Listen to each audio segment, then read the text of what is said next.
বিকশিত ভাৰত সংকল্প যাত্ৰা প্ৰধানমন্ত্ৰী নৰেন্দ্ৰ মোদীৰ এটা ডাঙৰ সপোন যে ভাৰতবৰ্ষক 2047 চনত তৃতীয় বিশ্ব তৃতীয় অৰ্থনৈতিক শক্তি হিচাপে প্ৰতিষ্ঠা কৰিব লাগে। আৰু ইয়াৰ ভিতৰত প্ৰায় 17টা আঁচনি ভাৰত চৰকাৰৰ পৰা চিনাক্ত কৰা হৈছে। এইখিনি ৰাজ্যৰ ওচৰলৈ গৈছে নে নাই? বিকশিত ভাৰত সংকল্প যাত্ৰা হ'ল এটা ভেন আহিছে আৰু BCDC আৰু পঞ্চায়ত লেভেলত গৈ এইটোৱে জাজ কৰি আছে যে তেওঁলোকে পাইছেনে নাই, কিমান উপকৃত হৈছে। মেৰী জুবানী মেৰী কাহানীৰ পৰা আপোনালোকে গম পাইছে যে আমাৰ সেল্ফ হেল্প গ্ৰুপবিলাকে আজি সৰু সৰু 5,000 10,000 এদি কাম আৰম্ভ কৰি পেলাই এতিয়া লাখ টকাৰ এটা উদ্যোগ কৰিবলৈ সক্ষম হৈছে। কি ছাতিপুৰ বিলাসী পাৰাতে দেখা গ'ল। আৰু প্ৰতিজন ব্যক্তিৰ মুখত এটা পজিটিভিটি আহিছে। হেল্ডি চাইল্ড আৰু যিটো বাচ্চাবিলাকক ৰোগমুক্ত কৰিব লাগে, প্ৰসূতিত মৃত্যু হোৱা মাতৃবিলাকক ৰক্ষা কৰিব লাগে, আৰু সকলো দিশক যে আমি জল জীৱন মিছনৰ দ্বাৰা দি হৰ ঘৰ জল নল সে জল এই ধৰণৰ আঁচনিবিলাক যে গৈ আছে। আজি আয়ুষ্মান কাৰ্ড এইটো পোৱাসকলে 5 লাখ টকালৈকে, কোনোবা ডাঙৰ কঠিন বেমাৰত ভুগি থকা মানুহবিলাক 5 লাখ টকালৈকে চিকিৎসা পাব পাৰি বিনামূলীয়া। ৰেচন কাৰ্ড বিতৰণ কৰা হ'ল, আৰু ৰেচন কাৰ্ডৰ লগতো 5 লাখ টকাৰ বিনামূলীয়া চিকিৎসাটো লিংক কৰা হ'ল।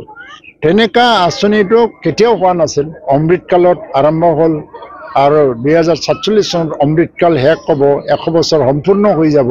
তেতিয়া এইবোৰ আঁচনি যে সফল হৈছে, কোনে ভাবিছিলে যে আমাৰ খৰিয়েদি খৰি কাটি ভাত ৰন্ধা মহিলাসকলৰ এই ধোঁৱা দি কিমান স্বাস্থ্য ক্ষতি হৈছিলে, বা কয়লা দি যে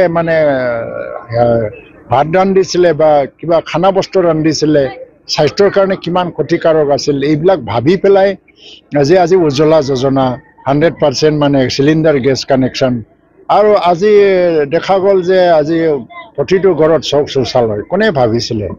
আমাৰ মহিলাসকলে আজি নদীৰ কিনাৰত গৈ, জংঘলত গৈ বা খোলা মৈদানত গৈ শৌচ কৰিব লগা হৈছিল। সেইটো নোহোৱা কৰিবৰ কাৰণে যে হৰ ঘৰ প্ৰতিটো ঘৰত শৌচালয় আজি প্ৰায় 100% হৈ গ'ল।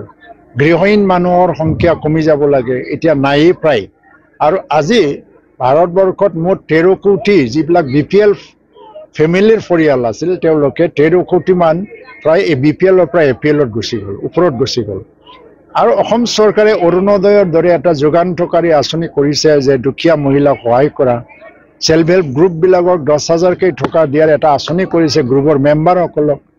BTC চৰকাৰৰ তৰফৰ পৰা ইতিমধ্যে সেল্ফ হেল্প গ্ৰুপবিলাকক 25,000কৈ দিয়া হৈছে। প্ৰায় 4,000 সেল্ফ হেল্প গ্ৰুপক দিয়া হৈছে, 6,000 মান আকৌ দিব। জ্ঞান চৰাং অঞ্চাই বিথাংকিৰ দ্বাৰা দি যিবিলাক মাৰ্জিনেলাইজ ব্যক্তিসকল যিবিলাক চব্জি বেছি খাই আছে বা সৰু সৰু কাম কৰি পেলাই খাই আছে, সেইসকলক আৰ্থিক সাহায্য দিয়া হ'ল। বডোফা ছুপাৰ 50 মিছনৰ দ্বাৰা দি গৰীব ঘৰৰ পৰিয়ালৰ সদস্যা বা ল'ৰা ছোৱালীকো IAS IPS বা ACS APS অফিচাৰ হোৱাৰ এটা সপোন দেখিবলৈ এটা সাহস কৰি দিছে। এতিয়া কোচিং চেণ্টাৰত গৈছে। আকৌ দুখীয়া কিষাণসকলে যে বিভিন্ন সময়ত বিভিন্ন সমস্যাৰে সন্মুখীন হৈ পেলাই আৰ্থিক দৈন্যতাত ভুগিছিলে, সেইসকলক সহায় কৰিবৰ কাৰণে কিষাণ সন্মান নিধি যে আঁচনি তৈয়াৰ কৰিলে, এইবিলাক আমি ভাবিব নোৱাৰা বহুতখিনি কথা। প্ৰধানমন্ত্ৰী নৰেন্দ্ৰ মোদী আজি ভাৰতৰ কাৰণে এটা আশীৰ্বাদ বুলি ক'ব লাগিব। তেওঁ অহাৰ কাৰণে ভাৰত আজি তৃতীয় শক্তি হিচাপে নিজক প্ৰতিষ্ঠা কৰাৰ বিশ্বত এইটো সপোন দেখিবলৈ সক্ষম হৈছে।